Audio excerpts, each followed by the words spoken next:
महाशिवरात्रीच्या दिवशी शिवलिंगावर जल अर्पण केल्याने नेमकं काय घडतं आणि कोणत्या वेळी जल अर्पण शिवलिंगावरती करू नये, महत्त्वाचे नियम जाणून घ्या.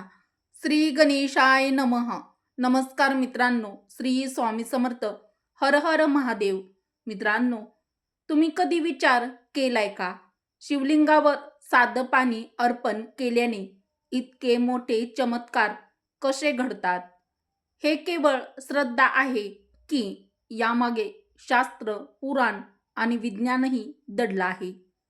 आजच्या या व्हिडिओमध्ये आपण जाणून घेणार आहोत शिवलिंगावर जल अर्पण केल्याचे काय फायदे आहेत, जल अभिषेकाची पौराणिक कथा काय आहे, योग्य दिशा काय आहे, योग्य पात्र काय आहे आणि सर्वात महत्त्वाचं, जल शिवलिंगावरती कधी अर्पण करू नये. शिवलिंगावरती जल अर्पण केल्याने नक्की काय घडतं? खरंच याचा परिणाम आपल्या आयुष्यावरती होतो का? अनेक लोक दररोज शिवलिंगावर जल अर्पण करतात, पण काही जण म्हणतात योग्य दिवशी शिवलिंगावरती जल अर्पण केल्यास त्याचा प्रभाव अनेक पटीने वाढतो आणि तोच दिवस म्हणजे महाशिवरात्री. महाशिवरात्रीच्या दिवशी भगवान शिव लवकर प्रसन्न होतात असं आपलं शास्त्र सांगतं. त्या दिवशी केलेली छोटीशी पूजा देखील मोठं फळ देते.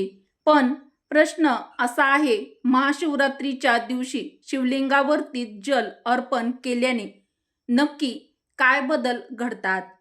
यामुळे आपलं दुःख कमी होतात का? अडचणी दूर होतात का? की शिवकृपेचा काही वेगळाच संकेत आपल्याला मिळतो? याचं उत्तर तुम्हाला कदाचित माहीत नसेल, कारण हे सत्य फार कमी लोकांना सांगितलं जातं. हे सर्व आजच्या व्हिडिओमध्ये आज आपण सविस्तर जाणून घेणार आहोत. त्याआधी व्हिडिओला एक लाईक अवश्य करा, चॅनलला सबस्क्राईब देखील जरूर करा व कमेंट बॉक्समध्ये ओम नमः शिवाय किंवा हर हर महादेव नक्की टाईप करा. तर मित्रांनो, 15 फेब्रुवारी 2026 वार रविवार या दिवशी अत्यंत पावन असा पर्वकाळ व तिथी आलेली आहे.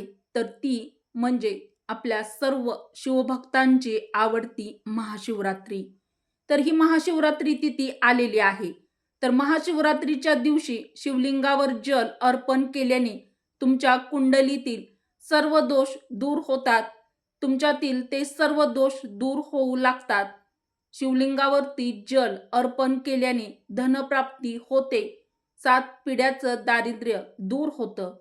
शिवलिंगावरती जल नियमित जर आपण अर्पण केलं तर धनप्राप्ती होऊन समाजामध्ये तुमचा मान सन्मान वाढतो. लोक तुमच्याकडे आदराने पाहू लागतात.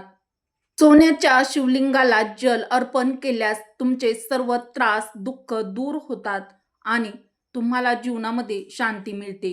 तुमच्या घरात सुख, संपत्ती आणि धन तर येतेच, पण त्याचबरोबर शरीर शुद्ध होते. भगवान शंकरांना प्रसन्न करण्यासाठी शिवमंदिरात दूध, बेल, सफेद फूल, धोत्र्याचं फळ किंवा धोत्र्याचं फूल शिवलिंगावरती अवश्य अर्पण करतात. मात्र सर्वात एक महत्त्वाची गोष्ट भगवान शिवशंकरांना अर्पण केली जाते ती म्हणजे जल, म्हणजेच पाणी. महाशिवरात्रीच्या पवित्र पावन काळामध्ये भगवान शिवशंकरांची कृपा आपल्यावरती व्हावी, त्यांचा आशीर्वाद आपल्याला प्राप्त करण्यासाठी शिवलिंगावरती जल अभिषेक हा आवर्जून केला जातो. जल अभिषेकाशिवाय भगवान शंकरांची पूजा अपूर्ण मानली जाते. भगवान शंकरांना जल अभिषेक अत्यंत प्रिय आहे.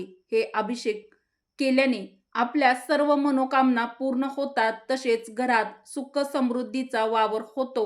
महाशिवरात्रीच्या पर्व काळामध्ये शिवलिंगावरती जल अभिषेक केल्याने माता पार्वती व भगवान शिव या दोघांची कृपा, आशीर्वाद आपल्याला मिळतात.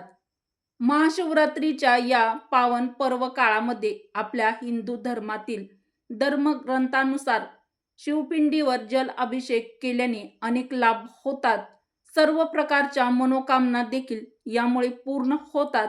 असं म्हणतात की जेव्हा समुद्रमंथन झालं होतं त्यावेळी महादेवांनी मंथनातून निघालेल्या विषारी विष प्राशन केलं होतं. त्यामुळे त्यांना असंख्य वेदना होत होत्या. त्यांना बरं वाटावं यासाठी तेथील उपस्थित देवांनी जल, दूध आणि विविध फळांचा रस त्यांना अर्पण केला. त्यामुळे महादेवांचा त्रास थोडा शांत झाला होता. तेव्हापासूनच भगवान शंकरांना जल अभिषेक करण्याची प्रथा सुरू झाली. त्यामुळे भाविक भगवान शंकराच्या शिवलिंगावरती दूध, फळांच्या रसाचा अभिषेक करतात.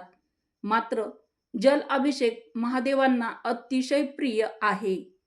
एका पौराणिक कथेनुसार याचा संबंध समुद्रमंथनाशी जोडण्यात आला आहे. समुद्रमंथन श्रावण मासात झालं होतं असं मानलं जातं. त्यामुळे जेव्हा देवगण आणि असुर दोन्ही पक्षामध्ये जिथे अमृताची होड लागली होती तेव्हा विष निघाल्यानंतर सगळेच घाबरून गेले होते. अशात हा प्रश्न उद्भवला की या विषाचं काय होईल, काय करायचं? तेव्हा सगळे प्राणी आणि संपूर्ण विश्वाच्या संरक्षणासाठी महादेव स्वतः ते विष प्राशन केलं होतं महादेवांनी. त्यामुळे त्यांना नीलकंठ असे देखील म्हणतात. त्याच विषाच्या प्रभावाने, उष्णतेने त्यांचं शरीर जळू लागलं आणि त्यांना शांत करण्यासाठी सगळ्यांनी त्यांच्यावर जल अर्पण केलं. यामुळे आजही आपण शिवलिंगावर जल अभिषेक केला जातो किंवा जल शिवलिंगावरती अर्पण केलं जातं. भगवान शिवांचा आशीर्वाद मिळवण्यासाठी शिवलिंगावर नियमानुसार जल अर्पण करावे असे शास्त्रामध्ये आपल्या सांगण्यात आलं आहे किंवा सांगितलं जातं. कारण जलधारा भगवान शंकराला अतिशय प्रिय असून ती शिवलिंगावर नित्य अर्पण केल्याने भक्ताच्या सर्व मनोकामना, इच्छा पूर्ण होतात. उत्तरेकडे तोंड करून शिवलिंगावर जल अर्पण करा. कारण उत्तर दिशा हा भाग भगवान शिवाचा डावा भाग मानला जातो, जो माता पार्वतीला समर्पित आहे. या दिशेला तोंड करून जल अर्पण केल्याने भगवान शिव आणि माता पार्वती या दोघांचा आशीर्वाद आपल्याला प्राप्त होतो. कोणत्या पात्रातून पाणी अर्पण करावे? महत्त्वाची गोष्ट म्हणजे कोणत्या पात्रातून जल अर्पण महादेवाच्या पिंडीवरती करावे. पाणी अर्पण करण्यासाठी तांबे, चांदी आणि कांस्य हे सर्वोत्तम पात्र मानले जाते. तर शिवलिंगाला स्टीलच्या भांड्यातून जल चुकूनही अर्पण करू नये. जल अर्पण करण्यासाठी सर्वोत्तम पात्र तांब्याचे आहे. म्हणून या पात्रातून जल अर्पण करणे चांगले. परंतु तांब्याच्या भांड्यातून शिवाला दूध चुकूनही अर्पण करू नका. कारण तांब्यामध्ये असलेले दूध विषासारखे बनते. शास्त्रात असं देखील म्हटलं आहे की भगवान शंकराला जलधारा खूप आवडतात. त्यामुळे जल अर्पण करताना लक्षात ठेवा की पाण्याच्या पात्रातून ओढा बनवताना हळूहळू अगदी शांतपणे जल अर्पण करावे. महाशिवरात्रीच्या दिवशी शिवलिंगाला जल अर्पण करताना नेहमी लक्षात ठेवा की बसून जल अर्पण करावे. रुद्राभिषेक करतानाही उभे राहून करू नये. शिवलिंगावर पाण्याची पातळ धारा अर्पण केल्याने भगवान शंकरांचा विशेष कृपाआशीर्वाद आपल्याला प्राप्त होतो. शिवलिंगावर शंखाने जल अर्पण करू नये. शिवलिंगावर कधीही शंख घेऊन जल अर्पण चुकूनही करू नये. तर मित्रांनो, महाशिवरात्रीच्या या पर्व काळामध्ये महादेवाच्या शिवलिंगावरती जर तुम्ही जल अर्पण करत असाल तर ही मोठी चूक नक्कीच टाळा. मित्रांनो, शिवपुराणानुसार भगवान शिवशंकरांनी शंखचूड नावाच्या राक्षसाचा वध केला होता. याच राक्षसाच्या हाडापासून शंख तयार होतो असंही मानलं जातं. त्यामुळे शिवलिंगाला शंखाने जल चुकूनही अर्पण करू नये. महाशिवरात्रीच्या पवित्र दिवशी शिवलिंगाला जल अर्पण करताना पाण्याच्या भांड्यात इतर कोणतीही सामुग्री कधीही मिसळू नये. यामध्ये फुले, अक्षदा किंवा तीळ असे कोणतेही पदार्थ पाण्यात मिसळल्याने त्याची शुद्धता वाढते. यामुळे भगवान शंकरांचा कृपाआशीर्वाद मिळवण्यासाठी नेहमी पाण्यात काहीतरी मिसळून अर्पण करावे. नर्मदा, गंगा, गोदावरी इत्यादी पवित्र नद्याचे काही थेंब पाण्यामध्ये टाकून अर्पण करावे. मित्रांनो, महाशिवरात्रीच्या पवित्र पावन पर्व काळामध्ये भगवान शिवशंभोला मध, दूध, दही किंवा उसाचा रस अर्पण केल्यास ते पाण्यात मिसळून नये. देवाला कोणतीही वस्तू स्वतंत्रपणे अर्पण करा आणि त्यानंतर जल देखील अर्पण करावे. भगवान शिवशंभू हे संपूर्ण जगाचे अभिव्यक्ती आहे. या जगाचा प्रत्येक कणाकणात शिव आहे. एकापासून अनेकापर्यंत या विश्वरूपात फक्त शिवच आहेत. कारण ते देताना देव, गंधर्व, प्राणी, पक्षी, संपूर्ण वनस्पती जगाचे स्वामी आहेत. शिवाचा एक अर्थ परोपकारी असा आहे. शिवाची आराधना, व्रत केल्याने संपूर्ण सृष्टीचे समन्वय आणि प्रेम, भक्ती पसरू लागते. विश्वाच्या नियमांची अंमलबजावणी करण्याची जबाबदारी शिव आहेत. म्हणूनच सर्व भक्त म्हणतात, अहो देवा, तुझी अनंत शक्ती, तूच अनादी, तूच सिद्ध, तूच मायातीत. हे शिवा, तुझी शक्ती कसा समजू शकतो? तूच हे सर्व विश्व. हे भोळ्या शंकरा, हे सांब सदाशिवा, हे महादेवा, हे नीळकंठा, तुला माझे कोटी कोटी नमन. आपण जितके नम्र असू तितका देव आपल्यावरती प्रसन्न असेल. त्याची कृपादृष्टी आपल्यावरती राहील. भक्ती जागृत झाली की आपल्या मनामध्ये उदारता येते. जो जितका उदार असतो तितका तो देवाच्या जवळ असतो. भगवान शंकराचे नामस्मरण केल्याने जीवनातील सर्व दुःख, अडचणी दूर होतात. आपली भगवान शिवावर मनापासून भक्ती आणि श्रद्धा असली पाहिजे. भगवंताचा देव भगवान शिव हे विश्वाचे प्रकट देव आहेत, जे भक्ताच्या सूक्ष्म उपासनेने प्रसन्न होतात.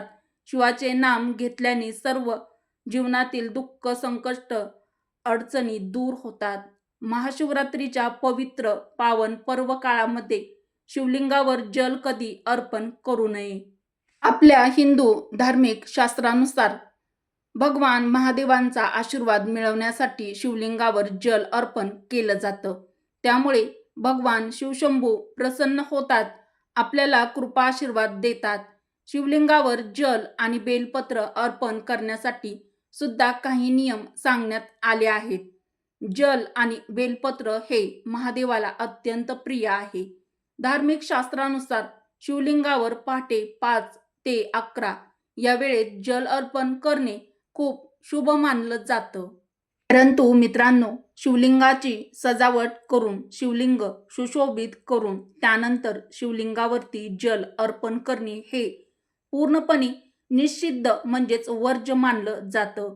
शिवपुराणानुसार सूर्यास्तानंतर शिवलिंगावर जल अभिषेक करू नये, कारण कोणतीही पूजा ही सूर्याच्या साक्षीने करावी असं आपलं हिंदू धर्मशास्त्र सांगतं. याचं वैज्ञानिक कारण असं आहे. वैज्ञानिक दृष्टिकोनातून देखील ज्या ज्या ठिकाणी शिवलिंग ज्योतिर्लिंग आहे ते उच्च ऊर्जेचं स्थान आहे. शिवलिंगामध्ये अत्यंत ऊर्जा आहे किंवा असते आणि ही ऊर्जा बाहेरच्या तत्वांची मिळून आणखीन ताप वाढवून देते. यांना शांत करण्यासाठी शिवलिंगावर जल अर्पण केल्याने याचा अर्थ आपल्या मनाचा अभिषेक करायचा असा पण आहे. अर्थात आपले तामसिक गुण समाप्त करून देणे, आपल्यातील नकारात्मकता जलासह वाहून देणे याचे कारण निमित्त आहे. जल अभिषेक करताना या मंत्राचे पठण केल्यास ते तात्काळ महादेवांच्या चरणापाशी पोहोचले. महाशिवरात्रीच्या या पवित्र दिवशी शिवलिंगावरती जल अभिषेक करताना या मंत्राचे उच्चारण अवश्य करावे. ओम त्र्यंबकम यजामहे सुगंधी पुष्टिवर्धनम पूर्वारुक्मी बंधनाम मृत्युमोक्षी यमामृतात. मित्रांनो, भगवान शिव हे अत्यंत भोळे आहेत. त्यांना फक्त तुमची मनापासूनची श्रद्धा, मनापासूनची भक्ती आणि तुमच्या मनातील नम्रता आणि देवाप्रती विश्वास हा हवा असतो. जर तुम्हाला ही माहिती आवडली असेल तर व्हिडिओला एक लाईक अवश्य करा व कमेंट करून व्हिडिओ कसा वाटला ते देखील नक्की कळवा. उपयुक्त व्हिडिओ तुमच्या मित्र परिवारासोबत बहिणींसोबत जास्तीत जास्त शेअर देखील नक्की करा आणि आपल्या चॅनलला सबस्क्राईब देखील नक्की करा. व्हिडिओ शेवटपर्यंत पाहिल्याबद्दल तुम्हा सर्वांचे मनापासून धन्यवाद. श्री स्वामी समर्थ. ओम नमः शिवाय. हर हर महादेव. जय श्रीकृष्ण. जय माता लक्ष्मी. धन्यवाद.